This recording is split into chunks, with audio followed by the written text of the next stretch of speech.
On te suit, Blé Goudé, on te suit.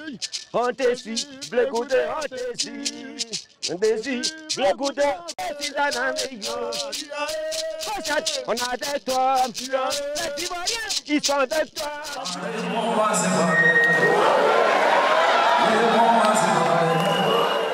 L'avenir de cette Côte d'Ivoire là, c'est le camarade Charles Blé Goudé.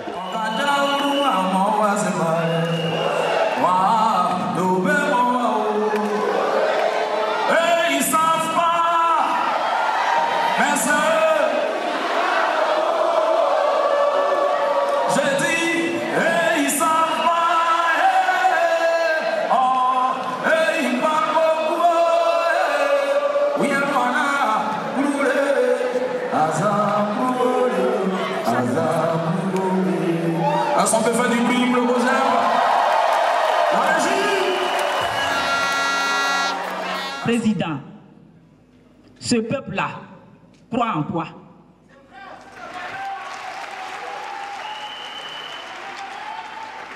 Nous croyons en toi, Président.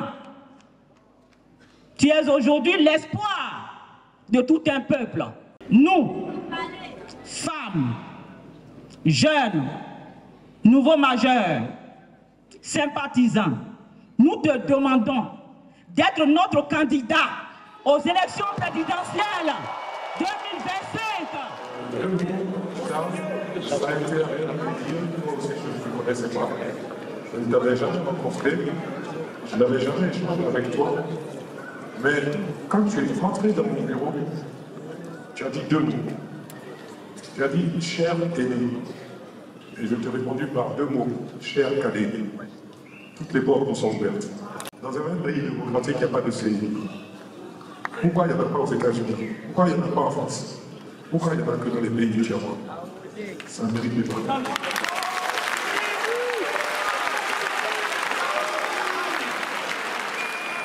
Dans un vrai pays démocratique, il n'y a pas de ministère de la communication.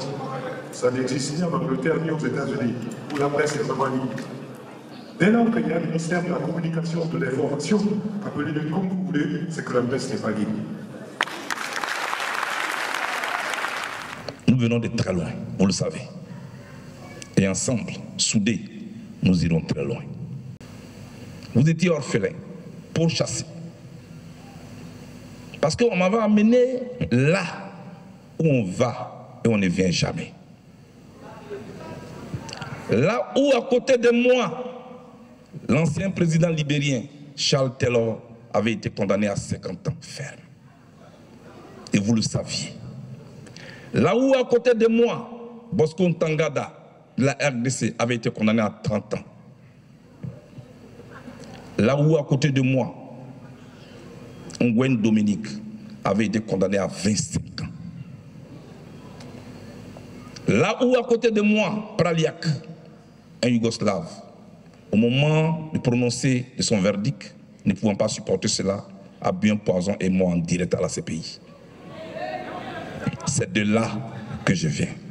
Vous vous êtes demandé, il tourne notre leader, mais on ne comprend pas. Il cherche quoi? Ce que je cherchais, c'était de rassembler les Ivoiriens. Consoler ceux qui pleurent. Rassurer ceux qui ont peur. Et ma dernière visite à l'Ouest a fini de me rassurer que je n'avais pas tort. Je suis allé à Bangolo, monsieur le ministre. Je suis allé à Petit Diokoué. Je suis allé à Guitrozon. J'ai vu des veuves en pleurs. Et il y a une dame, Madame Gueye, qui a cherché à me voir, qui a insisté, et je l'ai reçue. Elle m'appelle toujours général. Elle dit, général, j'étais étudiante. J'étais l'espoir de ma famille. Au moment où j'étais à l'université, mon père est mort. En 2002. J'étais obligé d'abandonner les études pour venir à la maison, m'occuper de mes petits frères, m'occuper des champs. Et je m'étais marié. La vie avait repris. Malheureusement, encore en 2011, mon mari a été froidement tué. Quand on m'a dit que tu arrivais ici, je cherchais quelqu'un à qui parler, quelqu'un à qui me confier, quelqu'un qui pouvait m'écouter, une oreille qui pouvait m'écouter. J'ai écouté cette dame. Elle m'a parlé pendant 45 minutes, les larmes aux yeux. Après, quand je l'ai embrassée, elle m'a dit, je me sens soulagé. C'est ça que je cherchais, c'est ça que je faisais. Demander pardon est essentiel. Ce n'est pas une honte que de demander pardon. Ce n'est pas une faiblesse que de demander pardon. On ne demande pas pardon forcément parce qu'on a tort. On demande souvent pardon parce qu'on sait que le résultat du pardon est plus important que notre ego.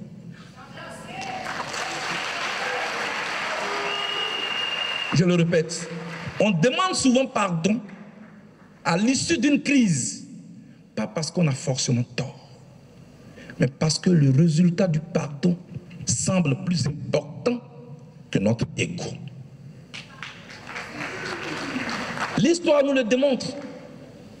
En Afrique du Sud, Winnie Mandela, paix à son âme, c'était l'épouse de Nelson Mandela. Son mari emprisonné, elle-même emprisonnée. Elle a été une victime. Pourtant, quand elle a été visitée par la commission Vérité et Réconciliation, dirigée par Desmond Tutu, Winnie Mandela a demandé pardon. Pourtant, elle était victime. Ça ne lui a pas enlevé son nom, Winnie Mandela. Au contraire, elle a été grandie. Nelson Mandela, après 27 ans de prison, quand il sort, il n'emprisonne pas un seul acteur de l'apartheid. Au contraire, il réunit l'Afrique du Sud. Voilà ce que je cherche. Voilà ce que je cherche. J'ai été heureux, il y a quelques mois, à l'émission Allumer la télé, de voir l'ex-première dame, Mme Simone Yves Gbagbo, dire officiellement à la télévision ivoirienne, je demande pardon. Et elle dit, ce n'est pas une question de culpabilité, c'est une question de responsabilité. Moi qui me tiens devant vous aujourd'hui, Mme Bizier l'a dit, j'ai été arrêté au Ghana, détenu à la DST pendant 14 mois. Je dormais à même le sol. J'ai été transféré à la Cour pénale internationale. 8 ans durant j'ai fait face à un procès. Le passeport qu'on fait en 3 mois en Côte d'Ivoire, en 3 jours, en 3 jours en Côte d'Ivoire, monsieur le gouverneur, moi je l'ai entendu pendant 2 ans. Quand j'ai introduit mon nom dans l'ordinateur, il y a un refus systématique, il y a un point rouge qui sort pour avoir le passeport de mon pays. Quand je suis libéré par la CPI, acquitté, je suis condamné ici en Côte d'Ivoire pour les mêmes faits à 20 ans. Monsieur le gouverneur, là où je suis, tous ceux avec qui on a fait la crise, du président Gbagbo jusqu'au dernier de ses collaborateurs, ils ont tous été soit acquittés, soit ils ont été amnistiés ou alors graciés. Le seul qui jusqu'à aujourd'hui, sur qui pèse une condamnation de 20 ans, c'est moi. On m'a emmené à la Cour pénale internationale pour répondre de mes responsabilités relativement à la crise post-électorale en Côte d'Ivoire. Mon chéri, j'ai été acquitté. On ne m'a pas fait un cadeau. J'ai gagné mon procès. On revient tous, tout le monde a son compte dégelé, tout le monde est amnistié, tout le monde est gracié. Moi, 20 ans pèsent toujours sur ma tête. Nos comptes dégelés, la main, je n'en parle même pas parce qu'il n'y a rien dedans. Mais par principe, ils doivent dégeler ça. Monsieur le gouverneur, voilà la situation que je vis. Et pourtant, c'est moi qui me promène. C'est moi qui suis sur les routes. C'est moi qui suis dans les campements en train de parler de paix. Et c'est ça que je vais vous enseigner. C'est ça que je vais partager avec vous. Dans nos piliers de programme, le premier pilier, c'est la lutte contre la corruption. Pourquoi? Parce que la corruption, mesdames et messieurs, a malheureusement gangréné toutes les couches de notre société. C'est peu dit d'affirmer que l'on tente même de la transformer en une norme de vie dans notre pays. Ce qui n'est pas normal. Vous savez, la corruption en Côte d'Ivoire fait perdre à notre État 1300 milliards par an.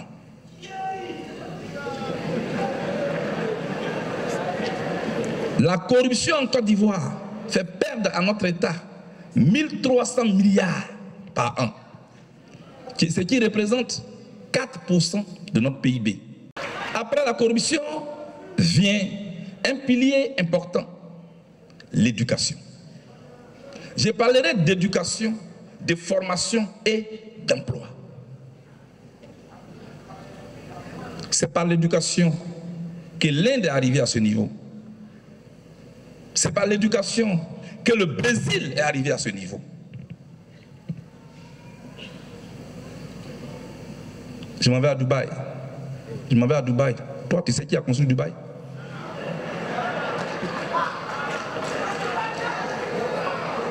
Je me promenais à Hong Kong. Toi, tu sais qui a construit Hong Kong? C'était un désert, Dubaï. Chérie, c'était un désert. Il a fallu quelqu'un qui dit un jour ce désert de mon pays là, je vais le transformer en gratte-ciel. Ça a été réalisé aujourd'hui. C'est pourquoi il faut d'abord que l'école soit accessible à tous, quelle que soit notre pauvreté. Nous proposons, et nous allons le faire, la construction de centres de santé très spécialisés et des références internationales ici en Côte d'Ivoire. Pour que les autres quittent ailleurs, comme Houphouët-Boigny l'a toujours voulu. C'est Houphouët-Boigny qui a construit la PISAM, qui était un centre de santé de référence en Afrique. Aujourd'hui, c'est nous qui allons ailleurs. Pourquoi? Il faut inverser cette tendance.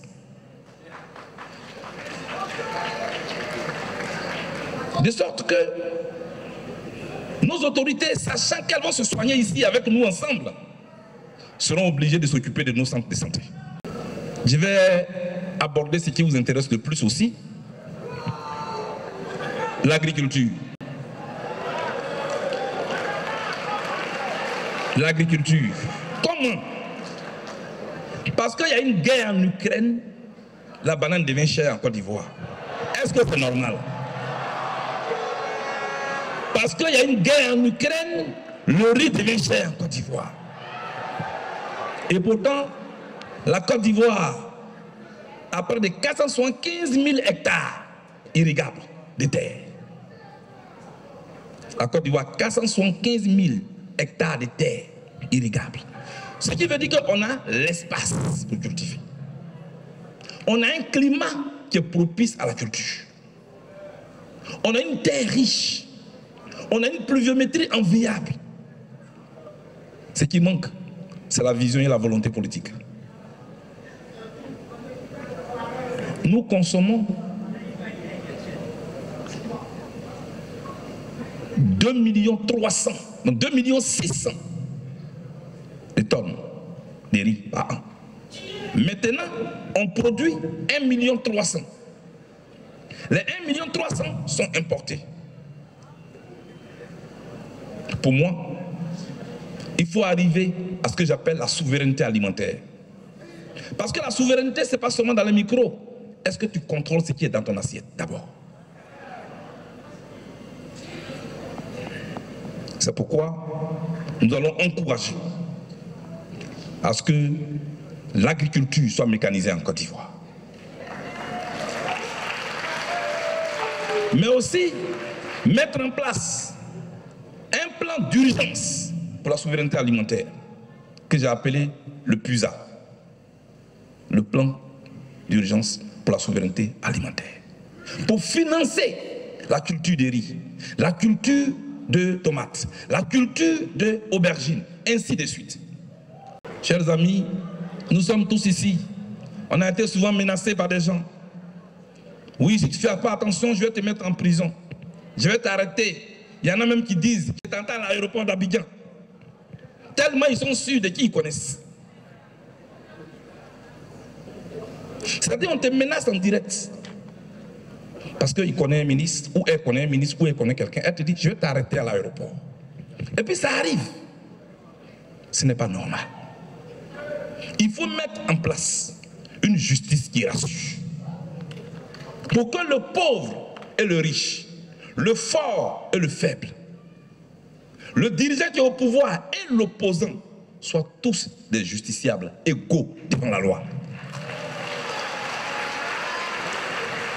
C'est ce que j'appelle réconcilier les Ivoiriens avec leur justice.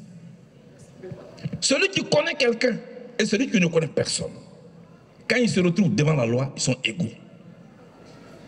Et pour le faire, il faut des magistrats indépendants.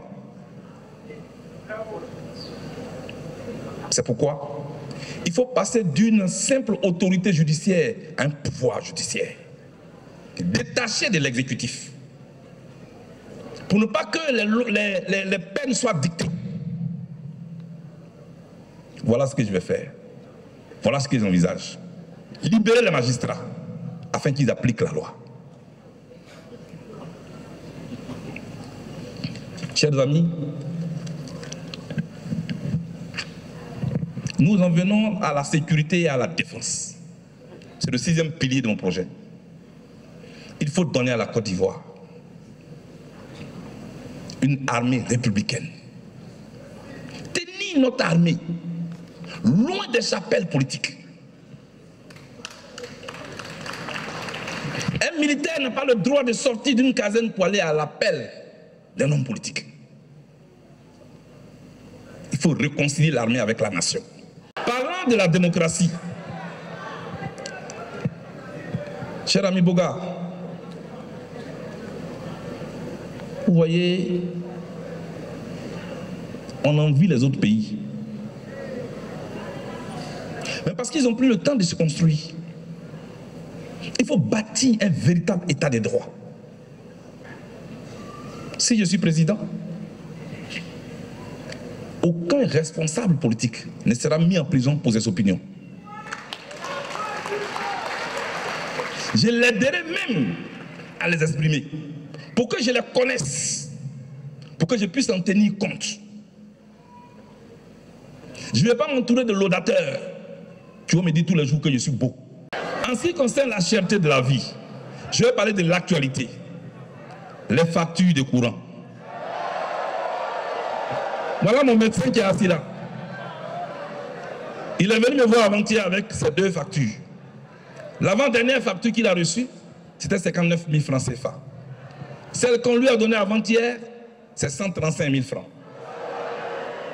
Soit 125% d'augmentation. Il faut bien quelqu'un pour nous expliquer ça. Ce n'est pas une histoire d'être contre le gouvernement, mais on a besoin d'explications. Est-ce que quand ta facture était 59 000 francs, et puis ça devient 135 000 francs, est-ce que ça là c'est 10%? Les mathématiciens, aidez-nous. Parce que mathématiques, ça là, moi je ne comprends pas ça. C'est pourquoi ça peut ne pas être leur faute. Le besoin peut être croissant. Mais quand il y a les besoins, c'est le rôle du gouvernement d'apporter des solutions. Et moi, j'ai une solution. J'ai des réponses à ça.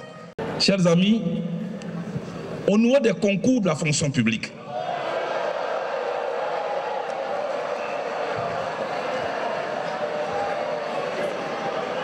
il faut assainir ce milieu.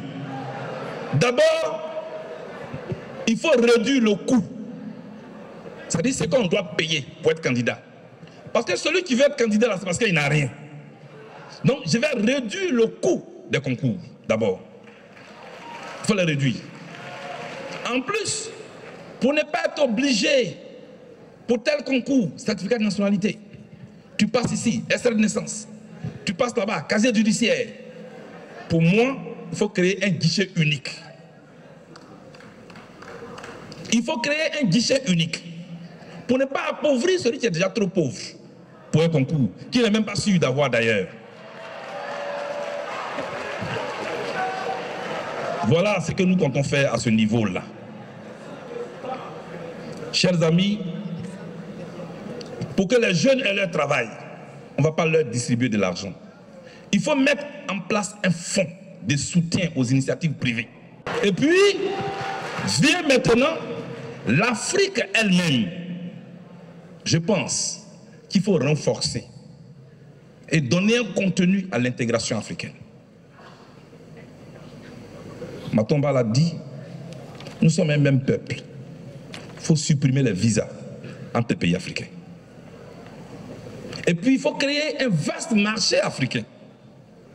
Vous savez, l'Europe l'a compris face aux géants asiatiques, face aux géants américains. Ils ont mis en place l'Union européenne. Population, 700 millions d'habitants. L'Afrique, 1,4 milliard d'habitants. 1,4 milliard d'habitants, soit le double. Voilà la population que nous sommes. Mais ça, c'est un marché. Ça, c'est un vaste marché qu'il faut entretenir, qu'il faut pourvoir.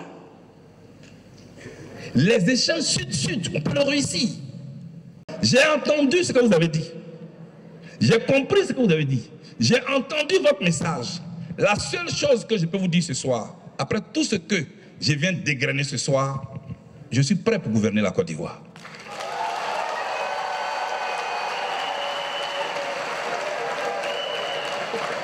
Je suis prêt psychologiquement, je suis prêt intellectuellement, je suis prêt physiquement. Au niveau de ma santé, je n'ai aucun problème.